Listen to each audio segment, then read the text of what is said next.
Hello and welcome back to Seagulls Social, Series 3, Episode 41. Brighton have just been beaten 5-1 by prime Real Madrid, Barcelona, and Bayern Munich, Man United, Chelsea put together. And, oh no, wait, it's just Everton Football Club. And we got absolutely battered by Everton Football Club. We've been on the end of a few laughs on our match preview we done. I wasn't there, but I don't know, you, Maz and Ryan might. I haven't looked, and I'm actually sort of glad I haven't. Yeah. There are comments being like, oh, you underestimated us, all that sort of stuff. No. Age well. Hang about. I'm talking for myself here. I don't know about Ryan, but I said it'll be a tie. No, I predicted us to win, of course. Look. Yeah, I said we were 3-0, so. Let's be real, look. Let's be frank about it. Before the game, no one could have predicted what happened yesterday. No one.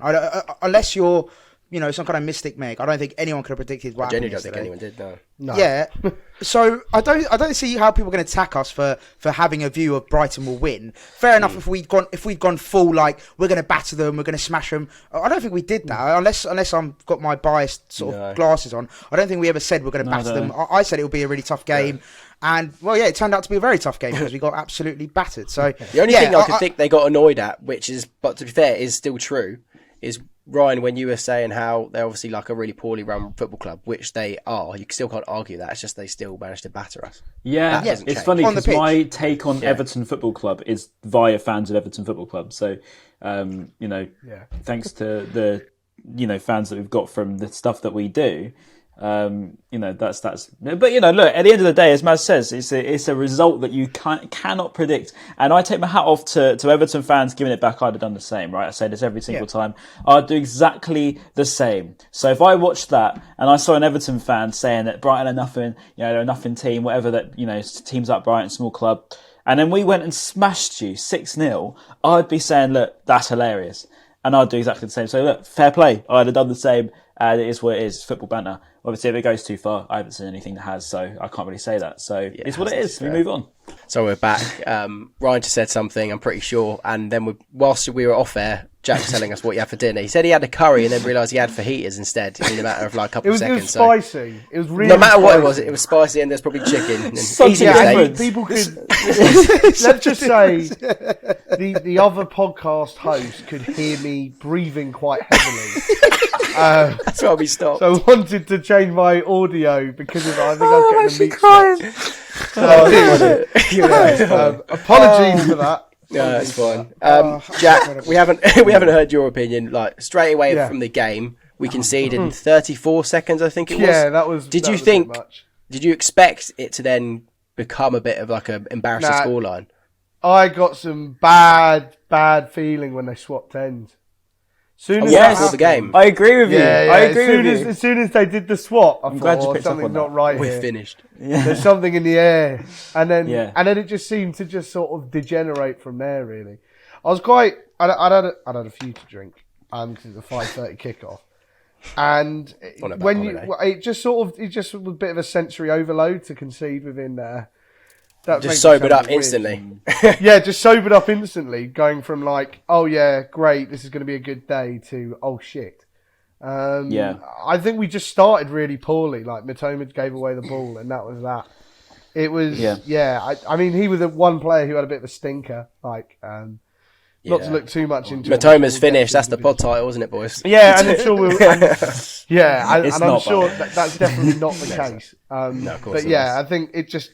They did a job on us, like Burnley did. That's the thing.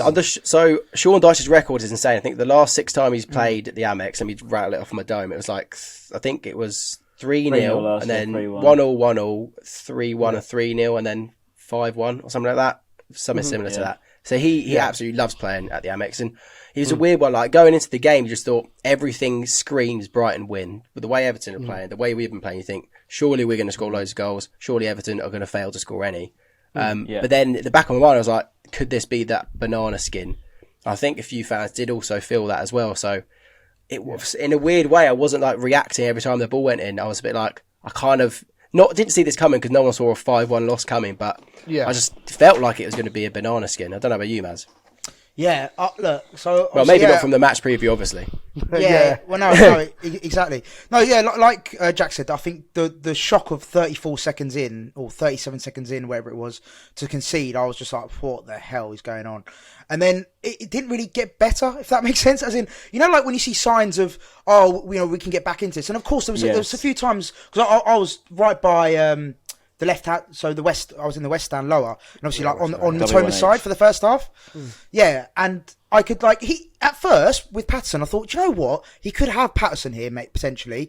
And then as the game grew, Patterson got better, and fair play to him. He kept Mitoma quiet. He was getting stuck into him. I think that's what really put Mitoma off. And I think Mitoma for me is, you can tell, fatigue's really taking a big part into why he's maybe not performing recently. But yeah, I thought Patterson just kept him out, and I thought it wasn't particularly Gay and Garner. I thought it was more so Iwobi, McNeil, and who's the attacking midfielder? Remind me. Garner. Oh no, Decore. Sorry. So for me, it was those three that really, every time they hit us on a counter, they just looked like they were going to score every time in that first half, which they pretty much did, to be fair. And so that attacking trio for me just ran the game early on. And they just cut us apart every time, going back for Webster was poor, obviously got dragged at half time. And yeah, mate, it just from that first goal, it just sort of didn't look like Dunk got spun, didn't he? Within literally before that first goal, you think he just stuck a leg out. It looked a bit lazy. It was a very, very poor decision. It seems, obviously it's easy for me to say as a person watching it, but I just thought that was just really poor defending. It was just too easy. I think just to sum it all up, it was everything about their goals were just too easy. It's like we literally went, right, there you go, run through, just have a go. But you three, it just happens so many times though, and that's leading me on to my next question, Ryan. This is one for you probably. Zerbi was getting a bit of stick online, I think even from some pundits, because the same thing was happening over and over and over again. It was like every counter attack looked dangerous, looked like we were going to concede. But nothing changed tactically from De Zerbi, just kind of until half-time, obviously, when it was, 3-0 by then. Was it too late, or do you think that was a poor decision from him to not change anything and just stick with what was going wrong constantly?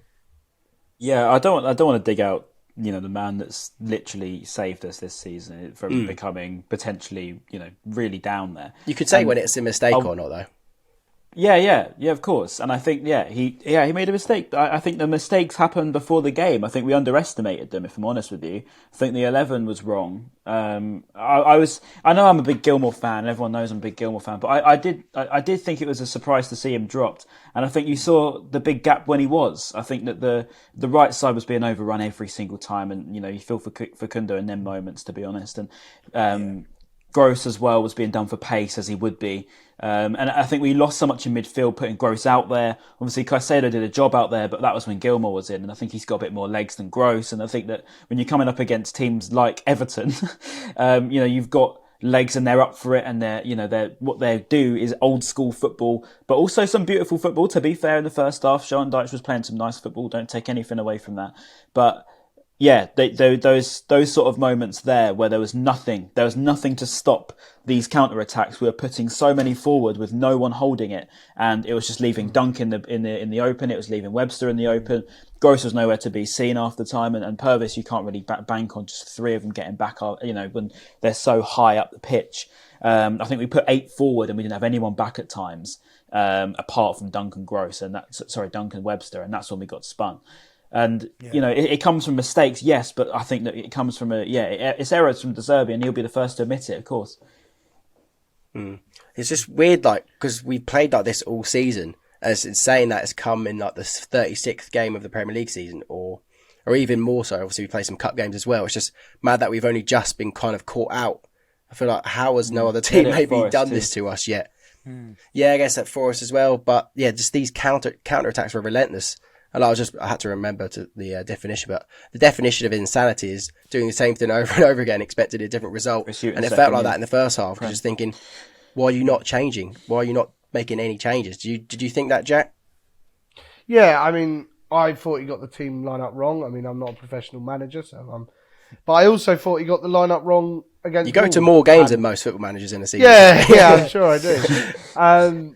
I thought he got the team lineup wrong against Wolves, though. And how wrong was I on that one? Exactly. So, these sort of things happen. I think while you talk about Gilmour getting dropped, I think with the amount of games that we've got coming up, like the Premier League have seriously done us dirty to give us 6 games in a month, which no other team's going to have to deal with in this final end. You've got to be quite clever with who you drop at certain points. Yeah, that's fair. And because you can see the fitness last night was really low. Like, you know, as good as Gross is, and he's an absolute engine, he was looking like he was on his last legs last night. Yeah. Especially for that Dwight McNeil goal right at the end, where he was, you know, almost did a full circle round and came back again, did another circle. Even Solly pulled up his hammy and after 20 minutes of being on the pitch or whatever it was. So I understand probably why he made some of the decisions to drop certain players. I thought, to be honest, I just thought nobody really turned up. You know, as much as we complain he got the lineup wrong, that worked against Wolves, and arguably Everton, and this is not meant to be disrespectful, but have been a worse team than Wolves this season as a whole. So you would think that'd work again. The only thing I thought maybe with the pace that they have, maybe not having Gross at right back was a recipe for disaster, because Sean Dyche's teams attack with pace. And if you remember the last time we played Everton down at the Amex, Gross played left back and got absolutely murdered by Damari Gray, if you remember correctly. That was it. I can't remember what season that was now, but last year. Yeah, so I think he got the lineup wrong, and maybe he could have made that quadruple sub like after the second goal. That might have seemed absolutely ridiculous, and whether he was trying to ease Ferguson back in with only a 45 minutes rather than, you know, an hour or something, it could definitely be different. But to be honest, I think he just got it wrong, and he'll probably be the first one to admit that. And I think a lot of the players didn't turn up though as well at the same time. Like, he also didn't turn up for his post-match interview, did he? I know, for ages. Players in. That second goal, I can't remember what minute it was. It might have been like the 12th minute or something like that. Yeah. I mean, when Dwight McNeil was breaking down the left, and then because I was working for it, so I had to watch it on the TV.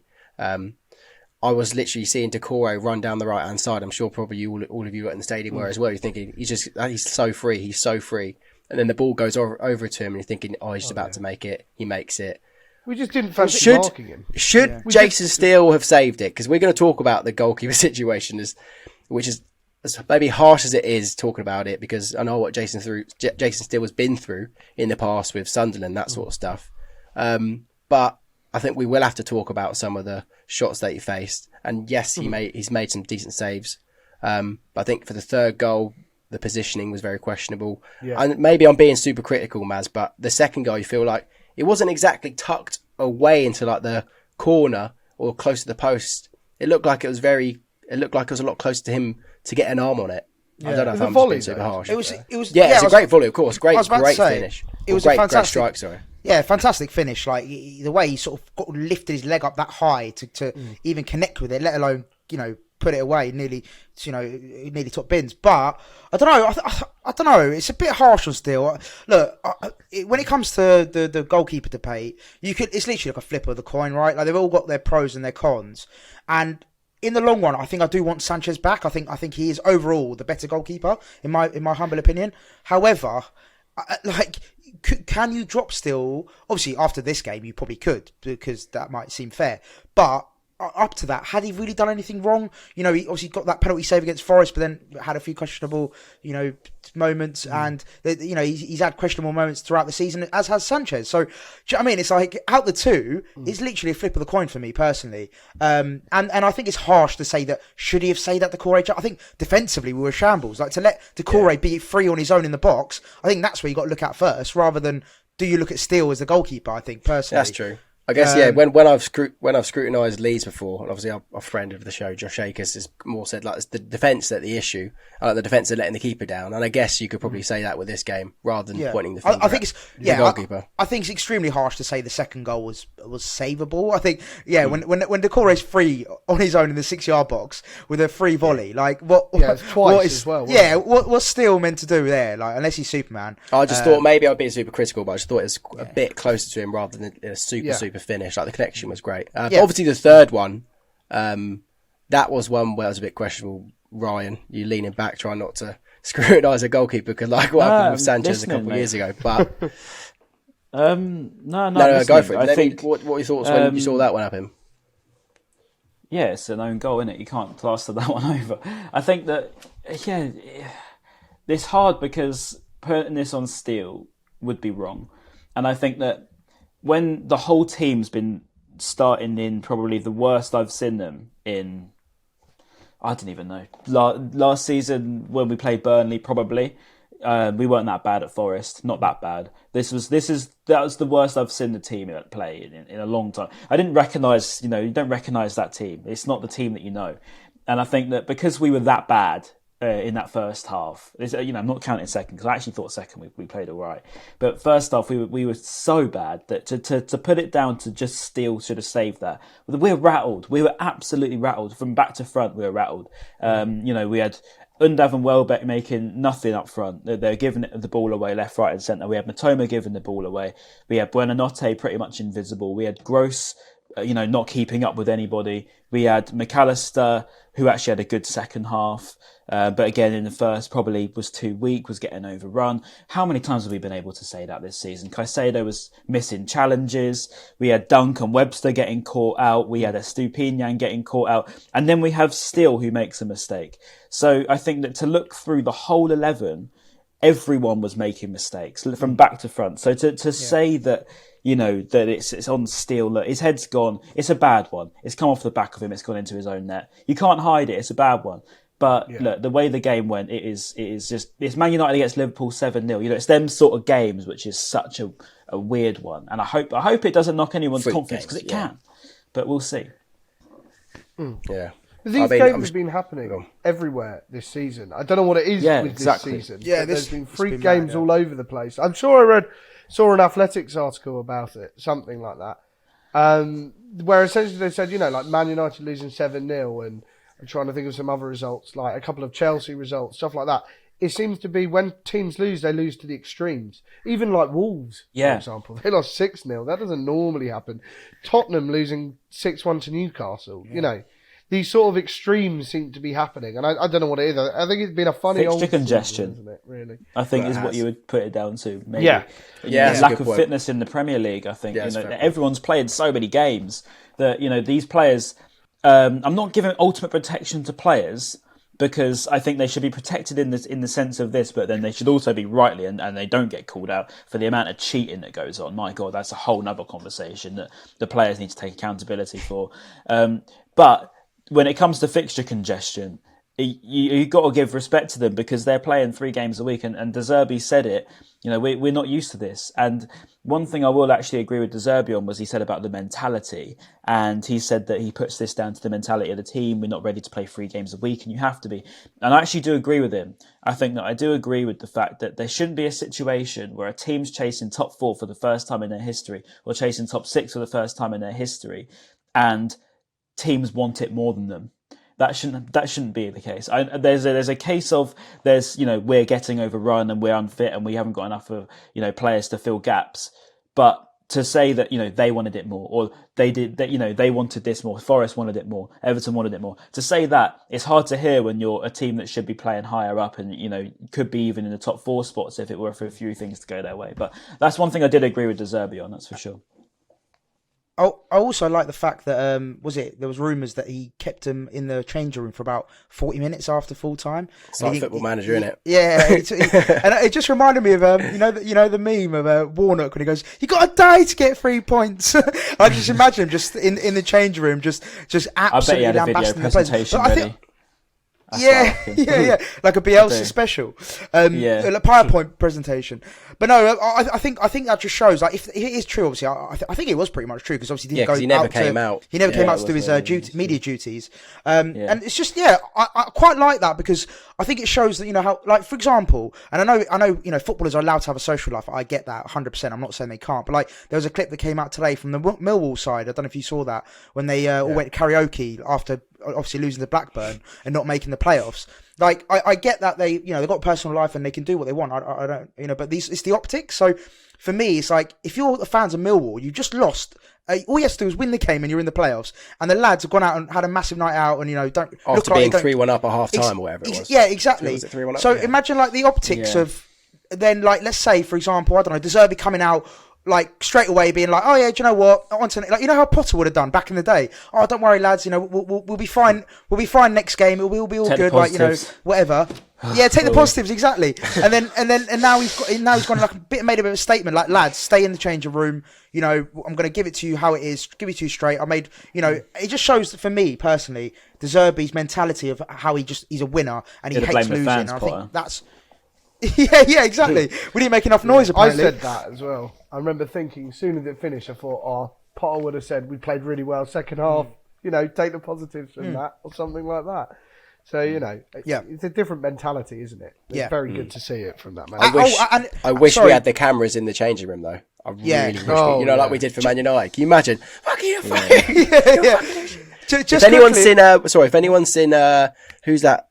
Mike Bassett, England manager. Has anyone seen that? When he's going, it's a fucking disgrace. It's a fucking. He's just swearing constantly. I just feel like that would have been a bit of a Zerbi. And also his comments as well about Arsenal as well. How we're going to have a much improved side, or you're going to see a much improved performance against Arsenal. Again, just to come out and say that, I think it's great to hear from your manager, especially after such a heavy loss. I know he's not going to come out and say, oh, you know, we're going to be worse or whatever. But just him coming out and saying, oh, look, like you're going to get a reaction from us against Arsenal. I think that's really, you know, against the second in the table. Chris Hughton's flying line, high, wasn't it? Really looking for a reaction every single week. We get beaten, really looking for a reaction every time.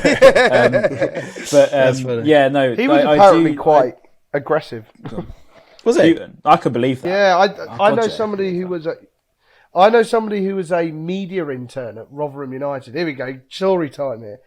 And we lost 2-0 to Rotherham, and they could hear Houghton shouting at the players through like 3 walls or something like that. So he, as much as he was calm, he was quite an angry guy, to be honest. I could believe that. That's surprising. But one thing I would say actually about Zerbi, I don't think he would just be in there shouting and scolding them for 40 minutes. I'd imagine it was a bit of a mixture. Everyone knows it. If you know anything about motivation or motivation theories, you would know that just shouting at somebody for 40 minutes isn't going to work. You have to simply, at some point, put an arm around them as well. And I think De Zerbi's smart enough of a guy to know that. And I don't think it would have been a case of he's in there giving him full-on hairdryer treatment. And to be honest with you, I actually think it's one of them moments where we all look back on and be kind of, I think it will be one of them, maybe I'm going to be in a little bit psycho and a bad moment here, but I think that it's a big moment. I think that it'll be a big moment for the club, but for the players, for the fans, for the manager as well. It's a big defeat on De Zerbi's CV, but equally it's big on the players, you know, how we've been playing so many games. It's a wake-up call for them in that sense. But also for the fans, you know, it's a real wake-up call for the fans because, you know, we were getting very, you know, perhaps a bit carried away, maybe not carried away, but we were enjoying a good moment. And I think we should have been.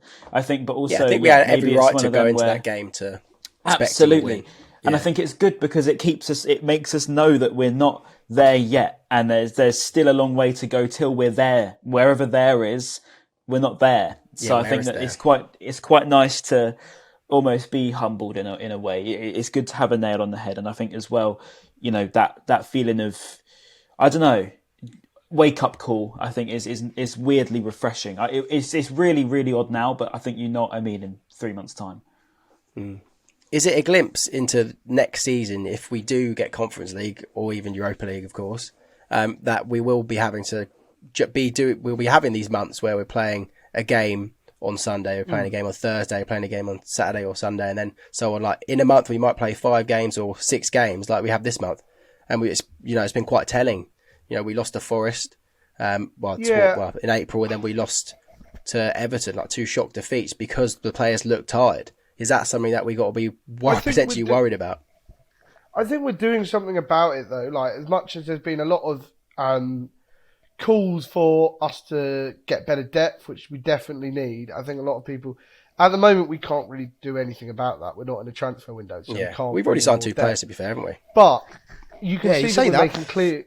We have El Pedro at half time. Great time. Exactly. Great timing, that was. He was having a great time. Yeah, Jesus Christ. 3-0 down at the Amex. Cheers. Yeah, cheers. Get me back to Watford. Yeah, exactly. That is a club in serious chaos, to be fair. But no, I think it probably seems alright compared to Watford still, even though we're 3-0 down at half time. But I think we're making the moves to build up better squad. I think a lot of players, I don't think we'll see, you know, I don't know how many players off the top of my head we've got on loan at the moment, but it must be in the high 20s. I think a lot of those players will probably stick around next season, maybe as depth. I mean, we've got some quite versatile players out on loan, like Karbovnik, who's at Dusseldorf. You know, he's a fullback who can play left back, right back, and central midfield. Alzate would be a welcomed addition. Yeah, Alzate. Well. I think maybe that would be a player who'd be really Moda, good. Adingra. Yeah, Moda, Adingra. Even Zakiri, he's not had a bad season at Basel. Yeah. I might have to bring back the old Enter Zakiri Twitter name.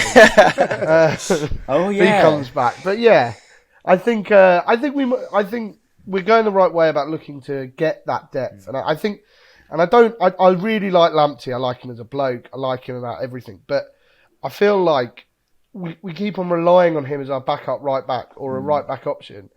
And he just can't keep fit. And we're now at this position where we've got no Veltman and we're having to shoehorn central midfielders into the right back role. Like when Gross was out injured, we're even on our fourth choice right back. So we're putting Caicedo in there, who I actually prefer the right back, to be honest. Yes, I wouldn't be against him playing there against Arsenal.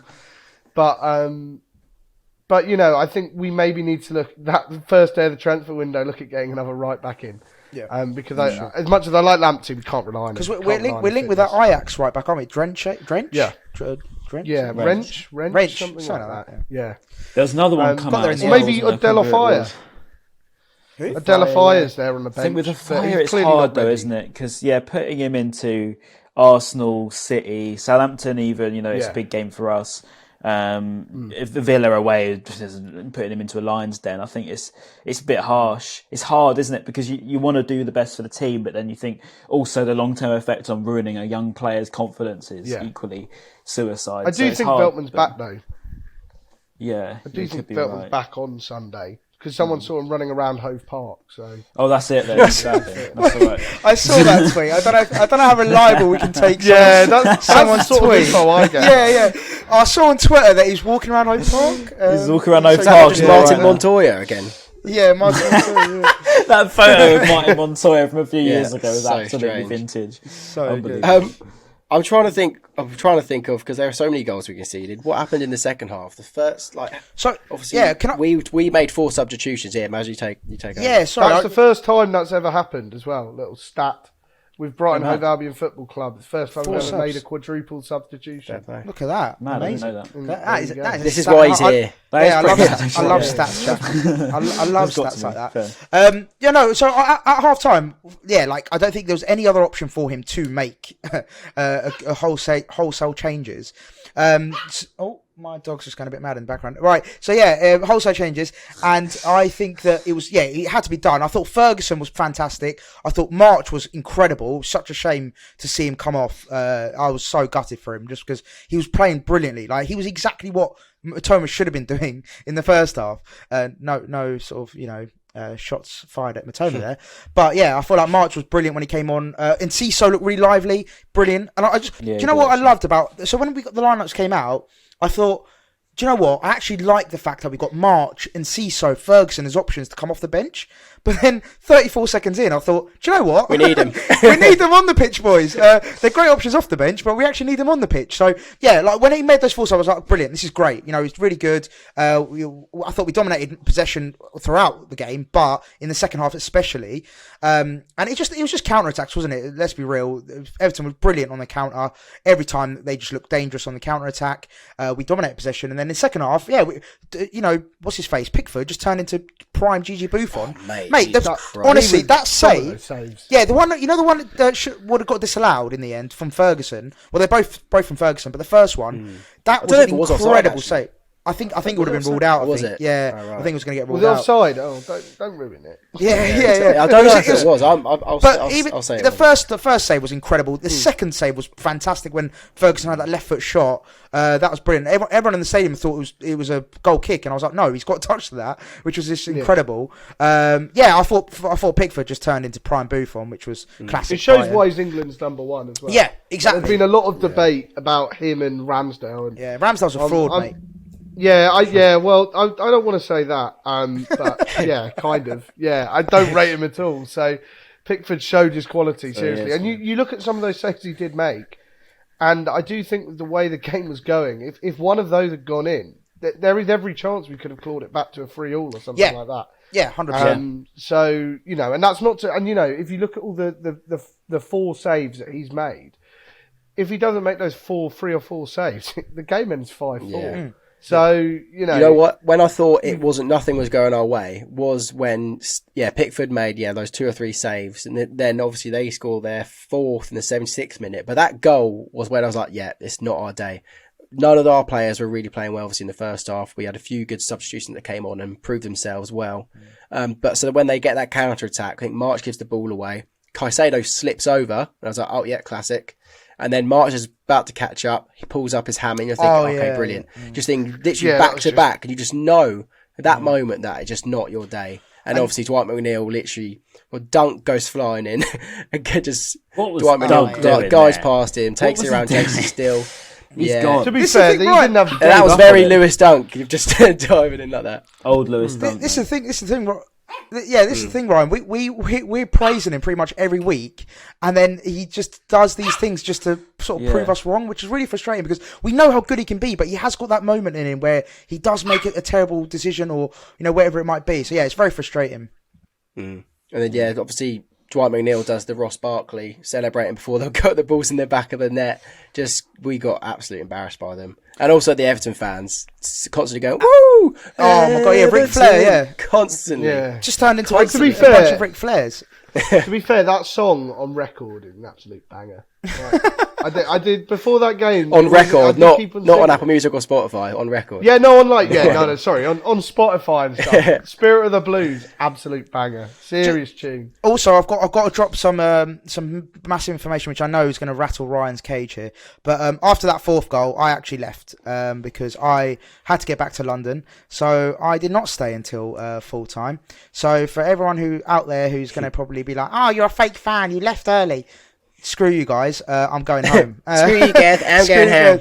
But generally, like obviously, my head was gone, obviously. After 3-0, my head was gone, but let alone 4. And then I was like, look, I've got to get back to London, which is about for me, it's like a 4-hour round trip. So I was like, look, I better get away here. But yeah, and I'd had enough. I was like, look, as soon as I saw Donkey slide in, I was like, yeah, I'm out. I was like, yeah, the SpongeBob meme when he walks out, I was like, yeah, that's me. I'm out of here. Boys. To be fair though, like probably the shortest queue for the train at full time ever on Monday, with everybody gone already. Got in quick. You could have strolled onto a train then. But anyway, you would have done. It's probably better to stay until all 10 of us back in the West Upper. We did clap Mopé onto the pitch. And I thought that was quite nice. Just on that, Ryan, because I know there was rumblings online. I didn't hear any of this, but apparently people were booing at half time. I didn't hear. Yeah, I didn't hear any of this. Was there boos? Yeah, a couple did. I didn't boo. I just shouted, "Oh fuck Jack off!" Booed. Jack, no, basically. When you say I didn't boo, he booed. He did. No, I didn't Jack. Boo. It's all right. I didn't boo. Maz has already called himself a plastic Jack. Just say. It's all right. Yeah. I've been honest. Nah, 100%. I can tell you exactly what I did. I didn't boo him on. I just saw him get his thing off and I shouted, "Oh, fuck off," at the top of my voice. And then I clapped him on. And actually, to be fair to him, I will give him credit. When they scored the 5th, he went over to celebrate and he didn't celebrate or anything. He just shook Dwight McNeil's hand and walked off. So, as much as everybody thinks he's like, got some agenda against a club, which I don't really know where it came from. I don't think he does. Other than the one moment where he said going to Everton was a step up, and like he's just joined a new club. He's obviously going to say that. Potter, definitely. Yeah, I think he had an issue with Potter, but I think people at the club were quite respectful. I think he knows most of the fans didn't really have a problem, except for some absolute morons who that bloke who went up to Potter and told him to stop playing Morpay in the street. I'm sure he mentioned once. But I saw Mopé. He high fived one of the mascots. I think all the Everton players were running out to warm up. I don't know if it was half time or before the game. Everyone walked past him, obviously as footballers do. But Mopé ran back and high fived them all, which was nice. He was chatting to all the players as well in front of us. He was chatting to March. He was chatting to Ferguson. I'm assuming the conversation with Ferguson went well. He was like, "So you're the guy who replaced me, right?" He's like, "Yeah, I'm the man now, mate." And you're that guy. Yeah. He was good though when he came on Ferguson. That was probably one of the. Let's actually do this. This will be positive. Let's name one positive from the game, and I'll start. And it's probably easy because I've just said it, but yeah, I thought Evan Ferguson looked great when he came on. Just reminds you of like the quality striker that we do have. Who wants to go next? I'll go next. I thought the quadruple substitution, if it wasn't for two, to be brutally honest, just quite unlucky goals. We would have won the second half. I know that means nothing, but it means nothing to the result. But if it wasn't for that ridiculous goal where somehow, like you say, Caicedo fell over, March pulled up, which was a counter-attack off one of Pickford's wonder saves, we could have easily probably dragged that back to get a goal suddenly after that. It just killed the momentum a bit. So I thought we were okay in the second half. And as well, if you look at the stats, like the stats of the whole game, like, as much as I hate talking about XG, we won on XG. We had 23 attempts on target to their 5. So wait, they had 22% possession. Yeah. Which is nuts. And they won 5-1. Yeah, and so, as much as it was a terrible performance, it was a freak performance. I think that. And I think, I don't want to blame Steele, but I do remember Sanchez having some of these games where they would have 3 shots on target and he wouldn't save any of those 3. And I think that just happened to Steele yesterday. He just had one of those games where everything they hit went in. And that could have easily ended about 6-5, really. And also, it's a weird day of Barclays, wasn't it? Yeah, I think, was it 28 goals? No. Yeah, 21 goals. 21 goals. Yeah, there's 14 goals from 13 shots from Fulham, Everton and Forest, I think, something like that, which is nuts. And Ryan, you're positive, if there was any? Alexis McAllister, I'm leaving him with some. There's plenty. I mean, I think the second half we were great. I think McAllister was good. I think we stopped them really doing anything. The last goal was just because we had given up, to be honest. I think we were just done. I think we completely wrecked them really second half. It was but for Jordan Pickford's great saves and plenty of time wasting that that the game ticked away from us, and I think it was gone. I think it was one of them where nothing went our way. Credit to us for sticking with it, really, because it was one of them, and I think it's one of them that like Bournemouth, like Cardiff, you remember them. And I think that it's nowhere near as bad in terms of what it means for the club at all. But I think that it's good because I'm happy that some fans have had to see it as well, if you know what I mean. Because I think that it's a good leveller for people that perhaps thought otherwise. Needed to be humbled. So I think it's good. Not humbled. Not humbled. Because I don't think anyone... No. I don't want our fans to be humbled. But it's perspective. And I think that, it's good to understand as a football club that it's not easy to just become Champions League. And it's a wake-up call. Say that. And we can't win every game. We can't physically do that. That is impossible. It's like the Forest game. We're a short squad coming up on 3 games. It's physically not going to happen, is it? No. A short squad, that's relatively unexperienced as well, bear in mind. We've got such a young team, and Ciso was great when he came on, don't get me wrong. But he's 18. You've got Ferguson, who's a great player, but he's 18. Like, they're a very young team. They're not used to these games. Facundo, he's 17. Facundo, 17. 17, my God, I didn't realise he was that young. It's easy to call out... wrong. Yeah, he's 18, 17 to be fair. But he's one of those, again, Facundo's actually worth mentioning because yes, he like a lost dog out there. Yeah, but you look at Julio when he first sort of that first, was it 6 months even, we'd be willing to say he was very erratic, and we're only saying before the Bournemouth game that he was maybe potentially going to be worth a loan, and then all of a sudden he scores at Bournemouth, has a couple of good games I think just before, and you're thinking all of a sudden you've got a different Julio, and now he comes on and he's probably one of our best attackers, and that's in the space of about a month. And I'd say Buonanotte is going to be the same. It's obvious he's got talent, for God's sake. The boy can play, no doubt. But maybe just putting in players like him, inexperienced at the beginning was a risk, and we had to pay the price for it. And I think ultimately that's what cost us. Maybe if you brought on Buonanotte, when it's the second half, and then we haven't just relied on him in front of Gross, even, should I say, who's, let's be honest, not the best right back out there, and he's a great attacker. It's it's one of them, isn't it? It's one of them. Buenos team's pretty much out of position anyway. So, it's hard to pinpoint anybody. Because Julio had that game where he came on and came off again. Was it against Villa? I think Lallana came off after 5 minutes. Yeah. And then Julio played till 55 minutes and then it was. So, he's had his poor games, and it's all about building those players up. And that was another poor game, Villa. I remember that. That was a weird game, wasn't it? Well, it's because we only played 30 minutes of actual football because they were mate. Yeah, Martinez. That was literally the game before the World Cup. I remember that. Yeah. Martinez time wasted so much that game. Maz, you're positive, my positive. You've had time to think. I've had a lot of time to think. Yeah.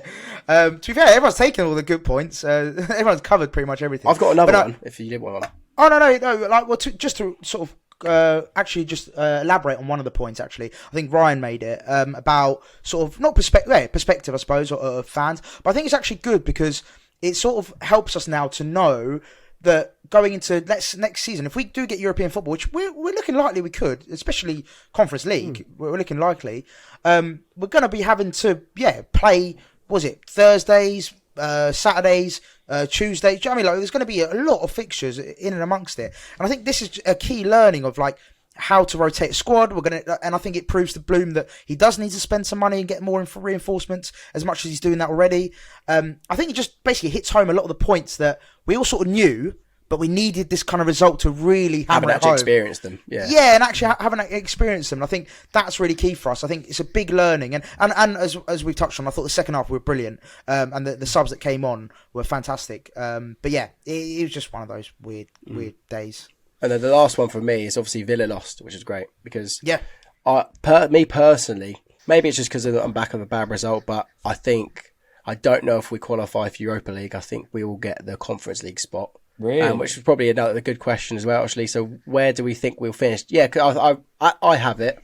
Funny enough, I have it Liverpool 4th now because obviously they're flying. Man United are falling. So yeah, Liverpool 4th, United 5th, Tottenham 6th, Brighton 7th. Ryan, what's yours? No, I think we could finish with Spurs. It just depends on how much they cheat. It really does. I think he had to get it in there. It's true, mate. It's true. Like Everton, it drives you mad. Aston Villa, Fulham. That's what I was saying. These players need to take some accountability, mate. Brentford. I just suddenly thought there's very so quickly, many teams. While you talk about teams cheating, right? I think I was about the only person left in the ground at this point. But there was I was there too. Blatant Don't worry, penalty. Jack. I stayed till the end as well. Yeah, you stayed. I saw the most blatant penalty I've ever seen in my life on about the 90th minute. I think I know what you mean. It meant nothing to the game, so it doesn't really matter. But how Pickford the hell wasn't shoved that him, checked? didn't he? Pickford just smacked McAllister in the face while walking backward, and the ball was in play. And it was just like, why is that not even being checked? Not that it mattered, because it was in added time just before they scored the 5th. I was just like, what? What the hell was that all about? Yeah. But I went numb after 4.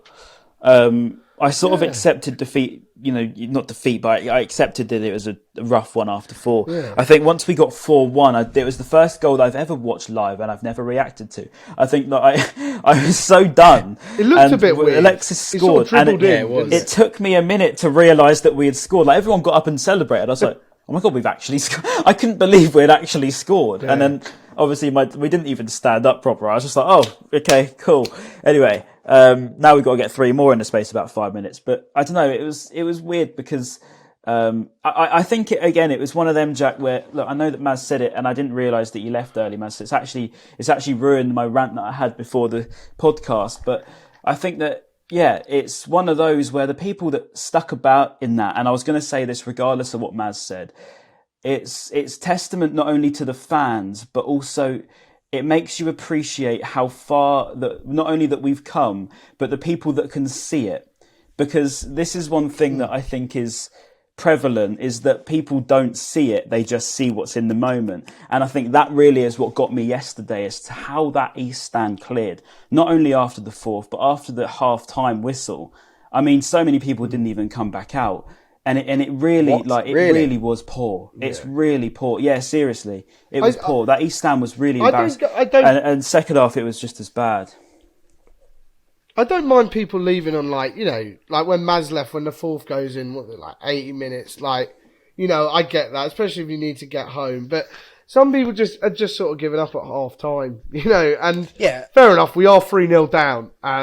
I don't think off the top of my head I can remember a 3-goal comeback from Brighton.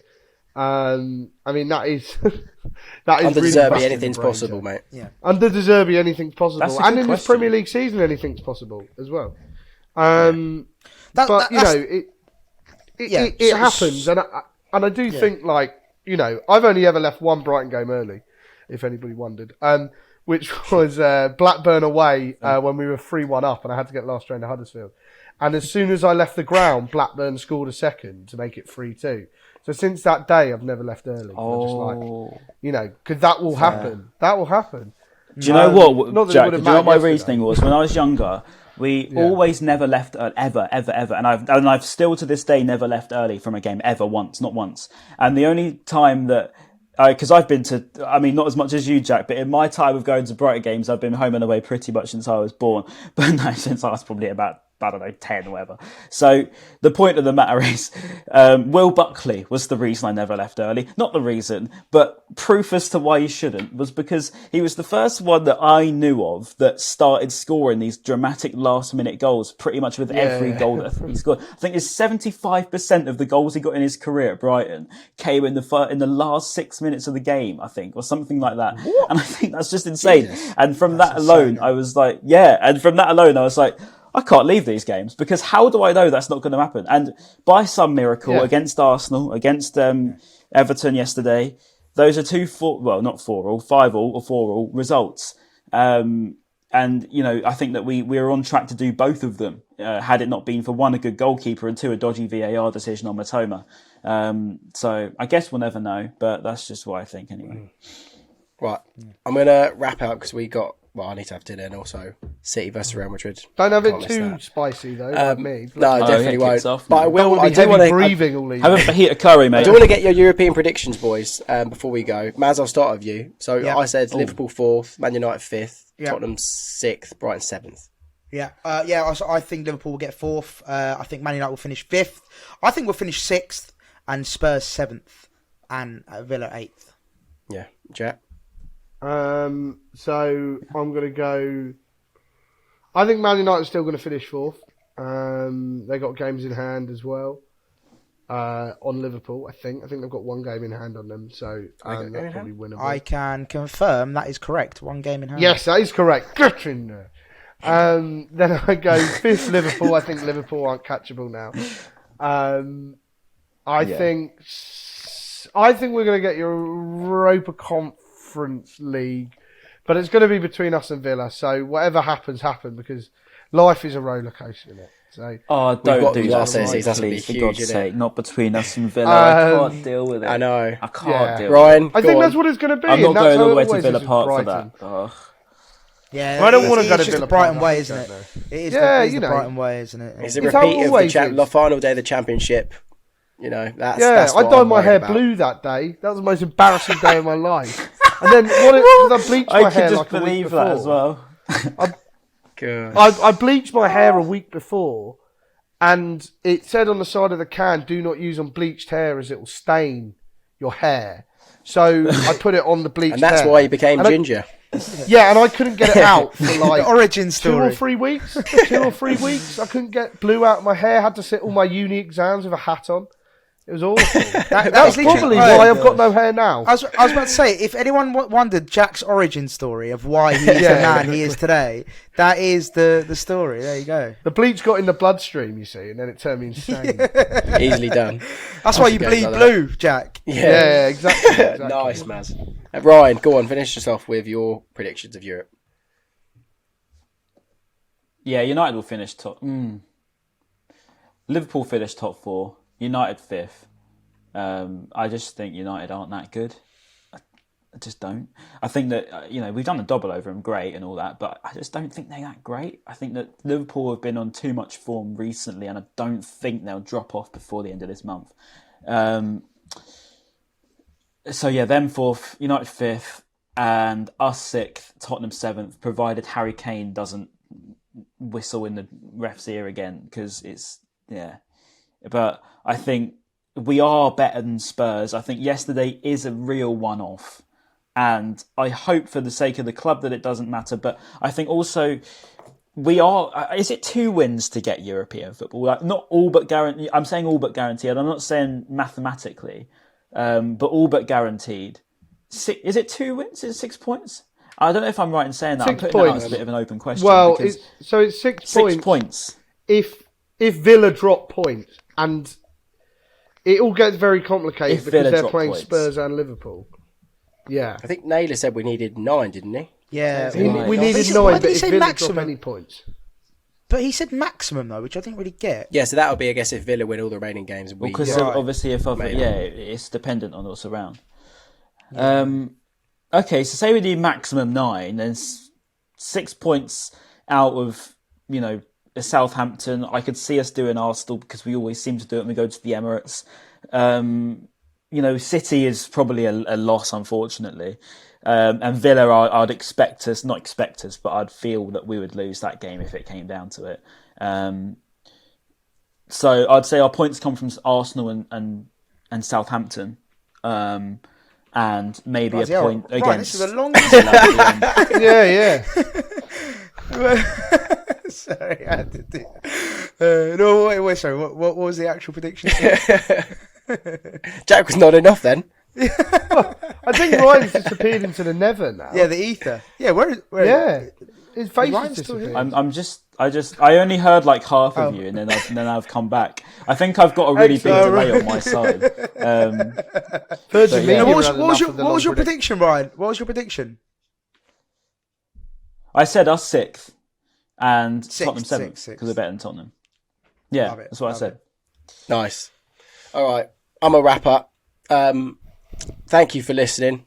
That was a freak show. That was a shit show at the Amex.